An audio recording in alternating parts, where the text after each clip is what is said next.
ঘোষণা দিয়ে হরমুজ প্রণালী খুলে দিলেও মার্কিন প্রেসিডেন্ট ডোনাল্ড ট্রাম্পের খামখেয়ালির কারণে তা আবারও বন্ধ করতে বাধ্য হলো ইরান। কিন্তু সেই বন্ধ ঘোষণার মধ্যেই দুটো ভারতীয় জাহাজ হরমুজ প্রণালী পাড়ি দেওয়ার চেষ্টা করে, কিন্তু সেই মুহূর্তে জাহাজকে লক্ষ্য করে গুলি ছোড়া হলে তারা ফিরে যেতে বাধ্য হয়।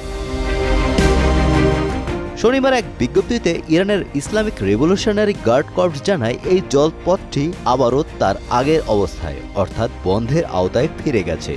ইরানের সামরিক কমান্ড খাতাম আল আম্বিয়া মার্কিন যুক্তরাষ্ট্র কর্তৃক ইরানি বন্দরে নৌ অবরোধকে জলদস্যুতা বা সামুদ্রিক ডাকাতি হিসেবে অভিহিত করেছে। তেহরান স্পষ্ট জানিয়েছে ওয়াশিংটন যতক্ষণ না ইরানের জাহাজ চলাচলের পূর্ণ স্বাধীনতা নিশ্চিত করছে ততক্ষণ এই প্রণালী কঠোরভাবে নিয়ন্ত্রিত থাকবে।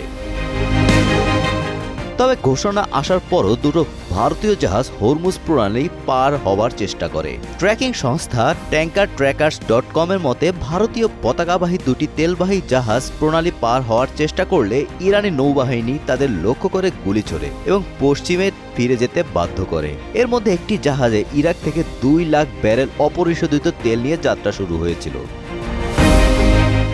মেরিন ট্রাফিক থেকে পাওয়া তথ্যে দেখা গেছে তেহরানের ঘোষণার পরপরই পারস্য উপসাগরে থাকা বেশ কিছু তেলবাহী ট্যাঙ্কার ও কন্টেনারবাহী জাহাজ তাদের গতিপথ পরিবর্তন করে ফিরে যাচ্ছে। বিশ্বের প্রায় 20% জ্বালানি তেল এই হরমুজ প্রণালী দিয়ে পরিবাহিত হয়। এ ঘোষণার ফলে আন্তর্জাতিক বাজারে তেলের দাম হু হু করে বাড়ার আশঙ্কা তৈরি হয়েছে, যা বিশ্বজুড়ে অর্থনৈতিক মন্দার ভয় বাড়িয়ে দিচ্ছে। Golam Rabbani, Times today.